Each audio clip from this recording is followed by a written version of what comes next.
কিয়ামতের ময়দানে আল্লাহ বলবেন, ও আমার বান্দারা, আমারে সেজদা দিয়ে দেখা।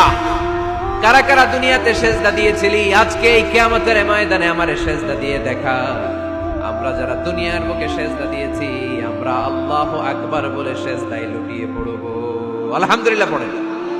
আর যারা দুনিয়ার বুকে সেজদা দেয় নাই, মসজিদে যায় নাই, সেজদাকারীদের সাথে আন্দোলন করে নাই, তারা সেদিন অনেক চেষ্টা করেও তাদের পিঠটারে বাঁকা করতে পারবে না। তাদের পিঠটারে সেই দিন লোহার মতো শক্ত করে দিবে কে?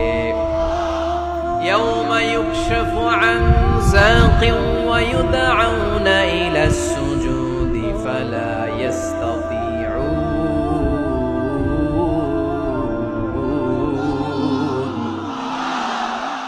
সেদিন আল্লাহ তাআলা ওনার পায়ের গোছা উন্মুক্ত করবেন, পায়ের গোছা দেখাবেন আর বলবেন, সেজদা দাও, সেজদা দাও।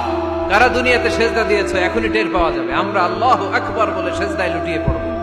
কিন্তু যারা দুনিয়ায় সেজদা দেয় নাই, এরা অনেক চেষ্টা করো, পিঠটারে বাঁকাই করতে পারবে না। সেজদা তো দূরের কথা, এদের পিঠটারে লোহার রডের মতো শক্ত করে দিবে কে? এই দুনিয়াতে আমরা খালি চোখে যা দেখি সবকিছু সেজদা করে কারে? সূরা আর-রহমানে আল্লাহ বললেন, ওয়ান নাজমু ওয়াশ-শাজারু ইয়াসজুদান। আকাশের তারকারাজি আর জমিনের বৃক্ষরাজি সবকিছু সেজদা দেয় একজন রে, তিনি কে?